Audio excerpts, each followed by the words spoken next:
Nosso bom dia com Jesus a todos os irmãos nesta manhã.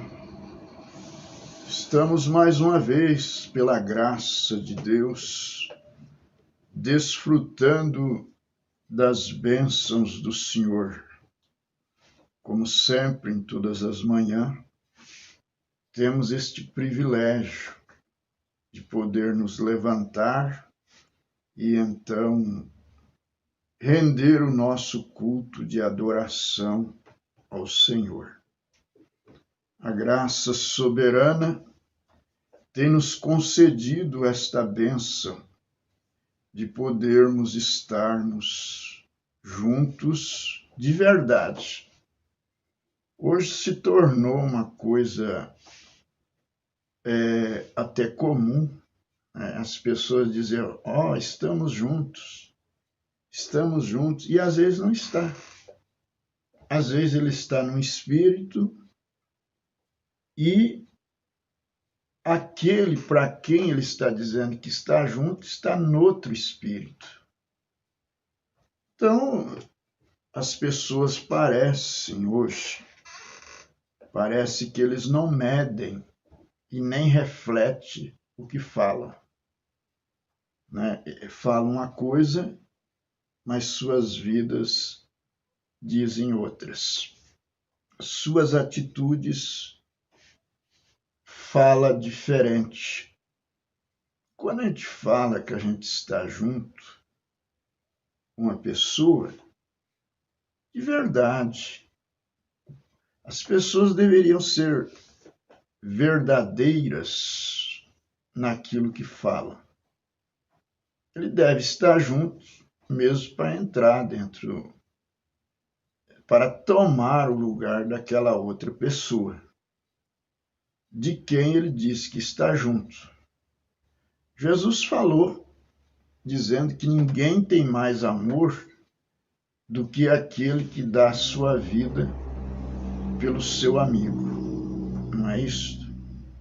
Então, eu acho que as pessoas não refletem hoje o que falam. Falam uma coisa, mas às vezes não está junto. Às vezes está tentando transparecer para a pessoa, para as outras pessoas que estão juntos, mas na verdade não estão. O espírito é diferente, o falar é diferente. Então, precisa que realmente esteja junto, no mesmo espírito, na mesma fé, prontos para tomar o lugar da outra pessoa, para não tomar, mas sofrer por aquela outra pessoa que ele diz que está junto.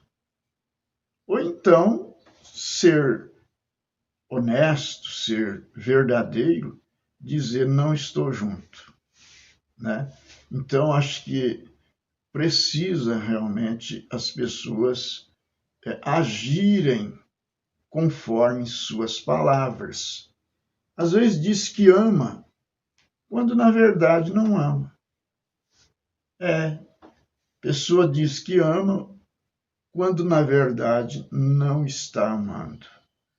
O irmão Branham, uma certa pessoa, o abraçou e disse assim, como eu amo o Senhor.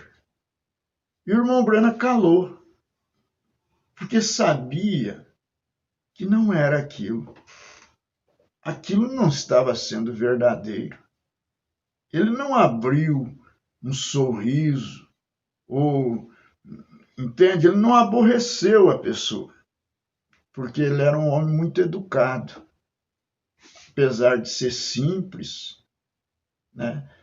Ser uma pessoa simples, humilde, mas ele não era nenhum bobo, entende?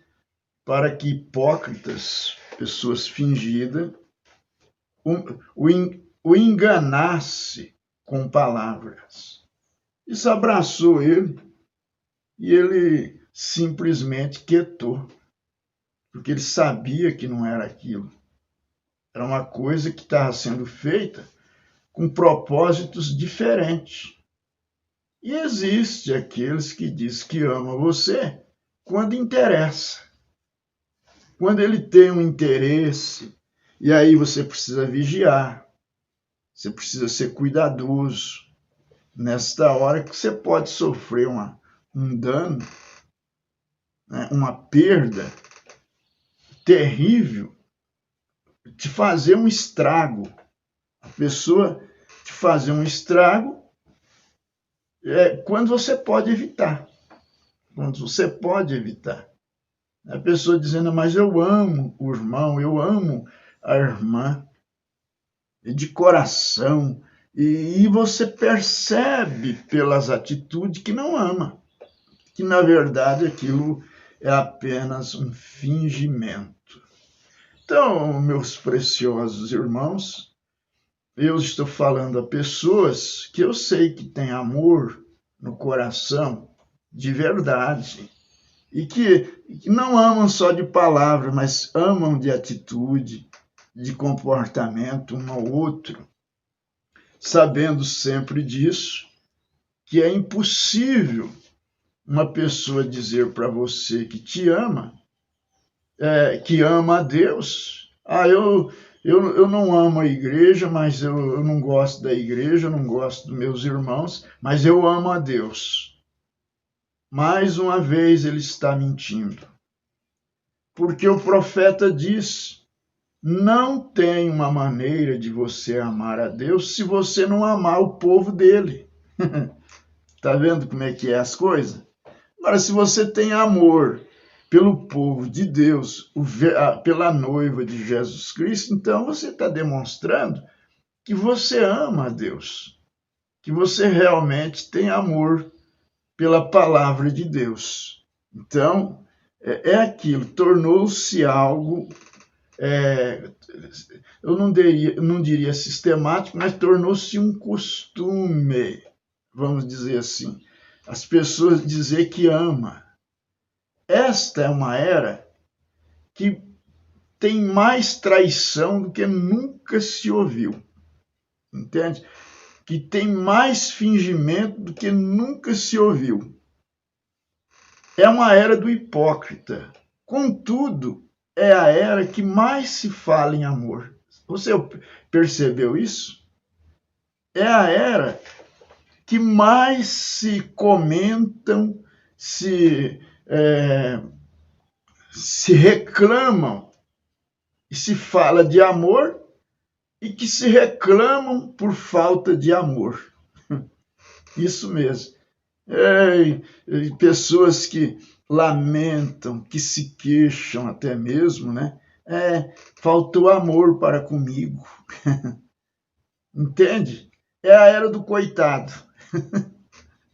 Não é verdade? É a era do coitado.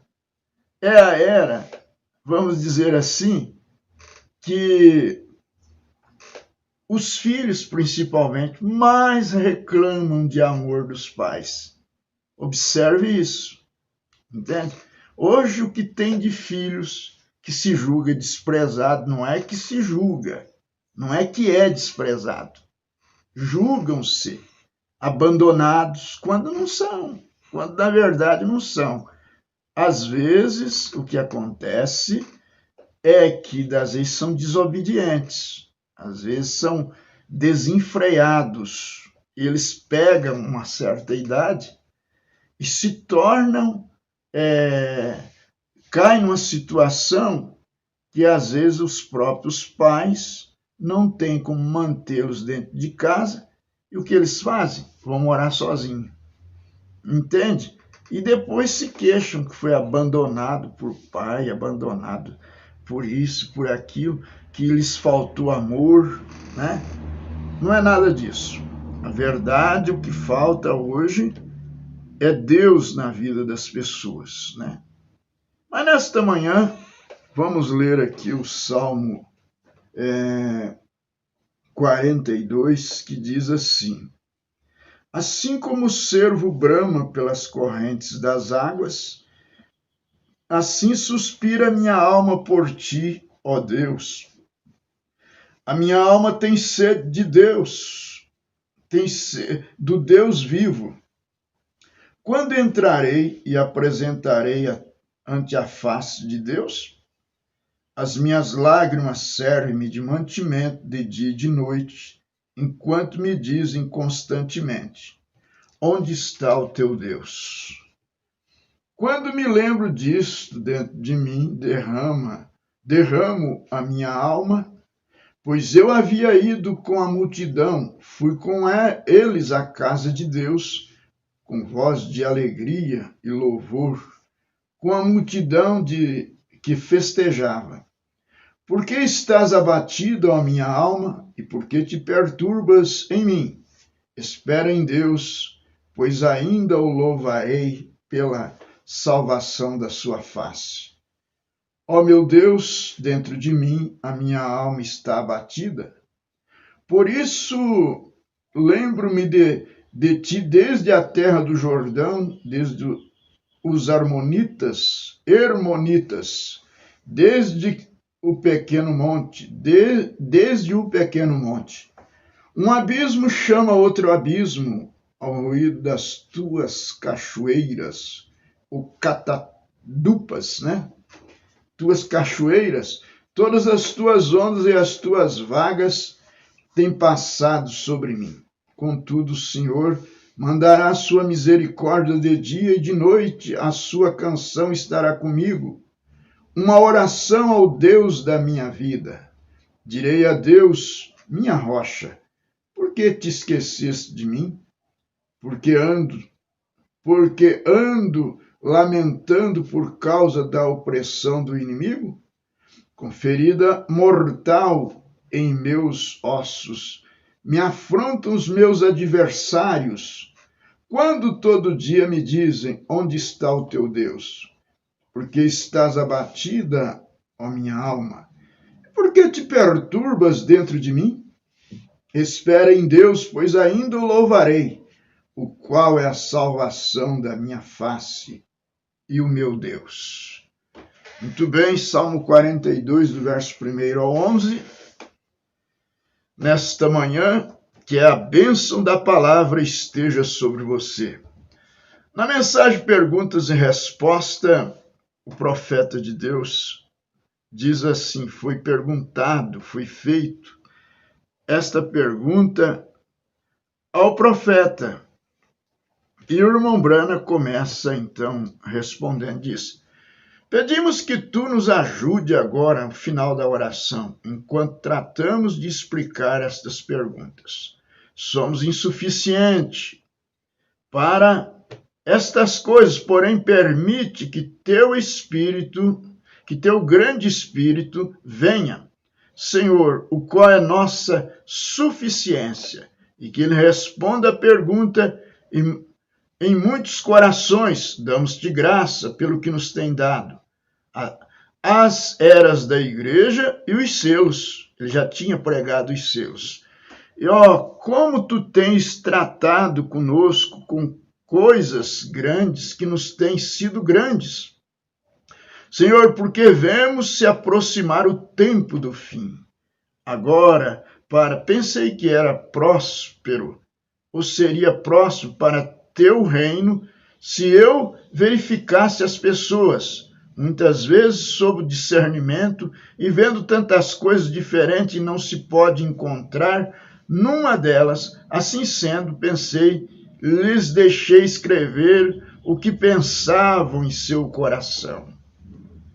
E então eu posso expressar seus pensamentos e escreveram num pedaço de papel, e logo tu nos dás a resposta correta. Todos estamos esperando, Senhor, entra a nossa presença, Senhor, e percorra os corredores de um lado a outro e trate com cada um conforme a tua vontade. O pedimos no nome de Jesus. Amém.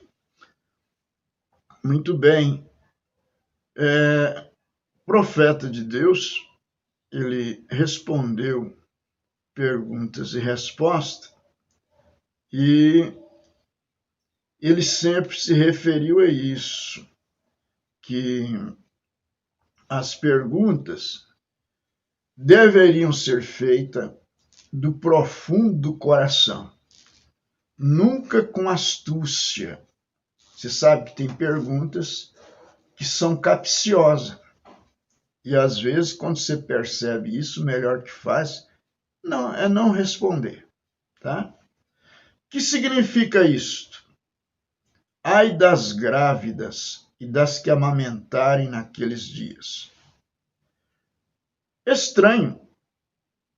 Não sabendo isso, ia dizer isto acerca da mulher, e aqui está, desta vez, a primeira pergunta. Agora, a Jesus foram feitas 3 perguntas em Mateus 24, verso 19. Essas perguntas foram: quando será o tempo quando não ficará pedra sobre pedra? Qual será o sinal da vinda do fim do mundo? E 3 perguntas diferentes lhe foram feitas, e eles a respondem em 3 maneiras diferentes. Responde cada pergunta. Quando será que não ficará pedra sobre pedra, e qual será o sinal de tua vinda? E qual o sinal do fim do mundo? Ele as responde em 3 diferentes maneiras. Lhes diz quando virá a hora, quando não ficará pedra sobre pedra.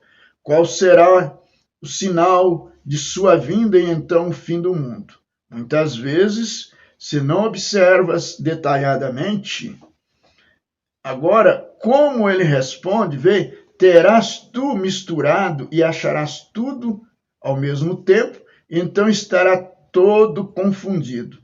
Agora, sem desprezar a nossos irmãos adventistas, que literalmente tomam isto para o futuro, para entrar neste tema do 7º dia, que orai, pois, que a vossa fuga não seja no inverno nem no sábado. Disse, vem, eles, todavia, estarão guardando o sábado, não desprezando a esses irmãos, o que não seria próprio de um cristão, mas apenas para colocar em ordem, vem? Como seria juntado todo o mundo cristão dentro de uma muralha, e as muralhas não serem abertas e cerradas como estiveram então? Vem? Que diferença faria se fosse o inverno ou verão para as pessoas que vivem na zona tropical? Vem? Era absolutamente para Israel. Isso é quanto ao tempo em que não ficaria pedra sobre pedra. Ai das grávidas e das que amamentarem naqueles dias, porque a mãe que estivesse grávida, vem, para ela seria difícil correr as que amamentassem a seus bebês, carregá-los, porque tinha que vir desde Jerusalém, procedente da cidade para as montanhas da Judéia. E agora, poderia ficar toda a manhã aí nessa coisa, apenas para esclarecê-los, porém vou salientar o mais importante que possa até que chegue às pessoas. Então, passar a seguinte pergunta.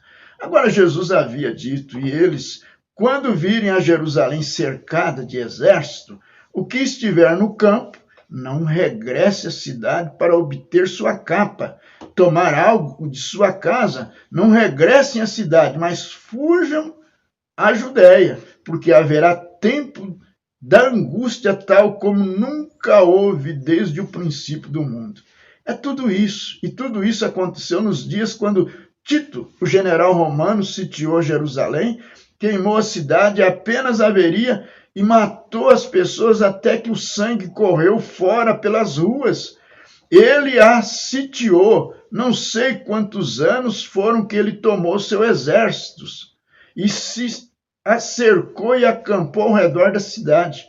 E mesmo as muralhas, mesmo as mulheres cozinhavam a seus próprios filhos para comê-los, comiam as copas das árvores e capim da terra. Isso foi por rejeitar a palavra, isso foi o que lhes causou. E então, Agora, os que receberam a palavra, como Joséfo escreveu, o grande historiador, eles os chamou de antropófagos, disse que estavam comendo um corpo de um homem chamado Jesus de Nazaré, ao qual Pilatos o crucificou, e à noite vieram e roubaram seu corpo, e estas pessoas o tiraram e o cortaram em pedaços e o comeram. Estavam tomando a comunhão, veem vocês? Eles não sabiam. Isso era só um conto circulando como os tem hoje acerca de nós e do resto dos cristãos. Veem vocês? Eles dizem essas coisas, porém, agora, essa gente que está... A razão, orai para que a vossa fuga não aconteça no inverno. A Judéia estava aprisionada pela neve. Vê, Natal. Agora, como pois nasceria Jesus ali nesses montes, aprisionado pela neve? Orai para que a vossa fuga não seja no inverno, nem no sábado, vem? Porque no dia de sábado as portas estavam trancadas e seriam agarrados em sua própria armadilha. Se Tito chegasse ali na tarde de sexta, seriam sitiados ali dentro no sábado, porque as portas estavam fechadas no sábado, não abriam. No dia sabático não havia nem entrada nem saída da cidade. E agora veem o que ocorreu. Depois ele disse, ai das grávidas e das que amamentam naqueles dias, veem? Porque ao fugir e correr, e de acordo com a história, não havia nenhum deles que cresce em Jesus e cresce na palavra, senão os que estavam esperando que isso acontecesse. E eles escaparam e foram de Jerusalém à Judéia, e fugiram por suas vidas, e nenhum deles, porquanto estavam advertidos por seu pastor, e estavam esperando que chegasse essa hora. Quando ouviram que vinha Tito, fugiram, escaparam por suas vidas, saíram da cidade. Agora segue a seguinte pergunta, Mateus 24. Porque se levantarão falsos profetas, e falsos cristos e falsos profetas, e farão tão grandes sinais e maravilhas. Como os reconheceremos? Se levantarão. Nisso agora está descendo a outra era. Vê? Falsos cristos, falsos profetas. Um falso Cristo é um falso ungido, porque Cristo é o ungido. Quantos sabem que o Cristo significa ungido? Haverão falsos ungidos e chamarão a si mesmos de profetas. Porém, como os reconhecerá? Pela palavra. Assim é como saberá, pela palavra, se estão corretos. Como os reconheceremos? Será pela palavra. Se dizem que têm a palavra e então negam a palavra, então não há nada, não importa o que façam. Podem curar os enfermos, pode abrir os olhos dos cegos, se negam a palavra, permaneça apartado disso. Não importa o que seja, permaneça com essa palavra, custe o que custar. Vem? Porque muitas vezes tenho visto macumbarias e toda classe de coisa tomar lugar sob a cura. Aqui, preste atenção nisso, meu irmão, minha irmã, que o profeta está dizendo aqui. Aqui se assenta o irmão Sidney Jackson, a irmã nesta manhã da África do Sul. Ele poderia se pôr aqui, tomar esse tema e aí contar-lhes algumas coisas acerca disso, dali. Claro, seguro, pessoas se apegam a ídolos e são curadas. Vem? Por quê, pois? Tal como o Dr. Engren me repreendeu aquela vez por eu dizer que o diabo não pode curar. E disse, um homem que se põe diante de tanta gente como você e tão pobre teologia, dizendo que o diabo não pode curar, diz, aqui em nossa vizinhança temos uma mulher que anda com um avental em volta de si, vai ali e as pessoas a rodeiam e estão supostas a lançar dinheiro no avental, então elas os esfregam e arrancam cabelo de sua cabeça e sangue de suas veias e o põe no cabelo e o joga para trás, e se ela é constrangida a olhar para trás ao redor, a enfermidade regressa às pessoas, e disse, 30% delas são curadas. E então você diz que o diabo não pode curar? E eu pensei, lhes respondi. Ele disse, querido senhor, disse, me é estranho que um decano do colégio luterano baseie sua teoria numa experiência em lugar da palavra de Deus. Vem? A palavra de Deus diz que Satanás não pode expulsar a Satanás. Isso conclui. Jesus assim o disse. Se Satanás diz, então você perguntará como essas pessoas são curadas por meio disso? Essa bruxa é porque a própria pessoa que se aproxima de Deus por meio dessa bruxa. E a cura está baseada na fé, não sobre quão justo sejas, quanto guardes os mandamentos ou o que quer que seja, está baseada somente na fé. Todas as coisas são possíveis aos que creem, vem? Não está baseado sobre quão bom sejas. Tenho visto a prostitutas virem à plataforma e serem curadas instantaneamente. E uma mulher santa atravessar a plataforma e perdê-la, seguro, está baseada na fé. Se podes crer, não em justiça. Veja aqui embaixo na França, onde eles vão a esse sepulcro dessa mulher, entram ali em cadeiras de roda e saem caminhando, não sobre outra coisa senão uma superstição. Se algo, espiritismo, adorar uma pessoa morta, vem e ainda assim são curados, porque creem que se aproximam de Deus. Agora, não rebaixando a gente católica, estou desagradando o sistema católico, pela mesma forma faço com o sistema protestante, vem? Todas estas coisas. Agora, ministro, sei que isso vai desagradar, porém estou respondendo perguntas e desejo que entendam isso, vem? Eu só estou dizendo a verdade de meu coração. Cristo diante de mim, o melhor de meu entendimento, vem? Todos são sistemas e estes sistemas têm envolvido as pessoas como... As pessoas vão e se unem à metodista, à batista, à presbiteriana, à pentecostal, à católica e pensam que se aproximam de Deus quando apenas estão passando a um sistema. Algumas vezes Deus os honra e tira suas enfermidades por meio de ídolos. Bom, direto nos hotentotes da África, eles conseguem curas com ídolos e assim sucessivamente, vem?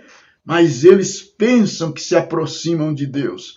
Vocês creem que uma freira católica vai e se une ao convento de freiras porque ela queria ser uma mulher má? Ela se une a esse convento de freira porque deseja ser uma boa mulher. Um homem não vai e se une a uma igreja católica só para ser um homem mau. Vai ali e se une para ser um homem bom. Você não. Bom que é. Tão pouco faz o hindu na Índia, ou o hindu ao hinduísmo, para uma pessoa má. Quando eu entrei no templo dos Jains, ali onde foi entrevistado por aquele sacerdote, assentado sobre uma grande almofada como papa, seus pés enrolados sob si, sujeitando seus dedos, com tal vista que escreveu uma comparação da escritura do Salmo 23 com sua vista natural sobre um pedaço de aço que era não mais de 1/4 de polegada. Agora, está além de qualquer arrazoamento humano para escrevê-lo, e ele o gravou ali com seu olho natural, e era um homem de 40 anos de idade ou mais, vem? claro, seguro. Você apenas fica por aqui, só ouve acerca de metodista, batista, presbiteriano. Deveria sair um tempo e entrar nos campos missionários. Obtém coisas que arregalam seus olhos, vem?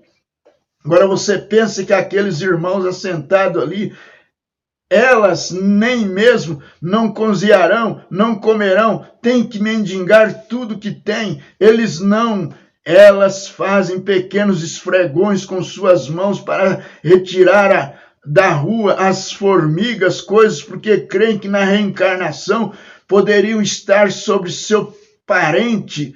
Não pisam sobre formiga, nem matam as moscas ou nada, nem mesmo esterilizam um bisturi para operar um dedo, deixam morrer ao homem, porque matando a um germe poderia ser alguns de seus parentes regressando, vem?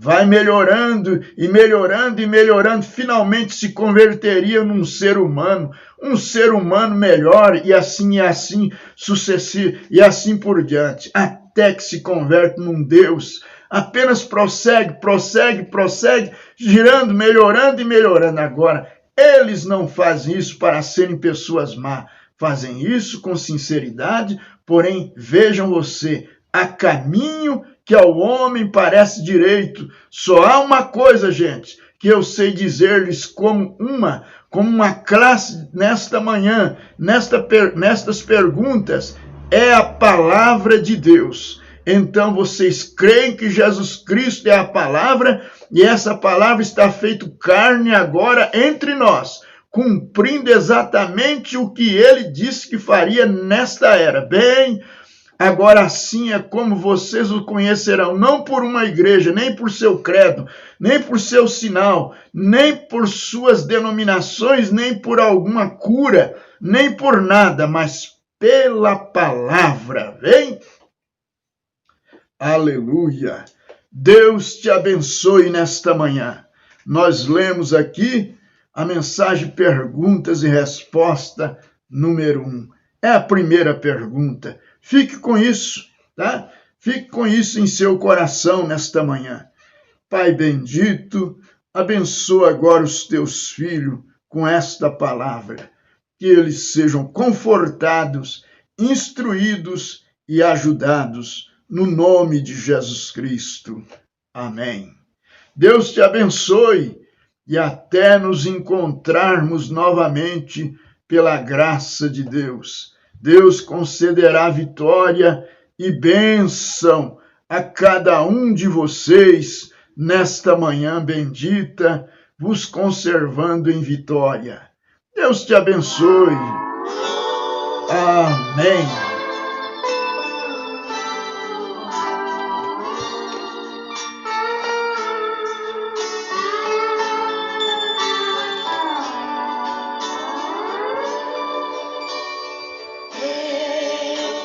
Estar em um país aonde eu possa sempre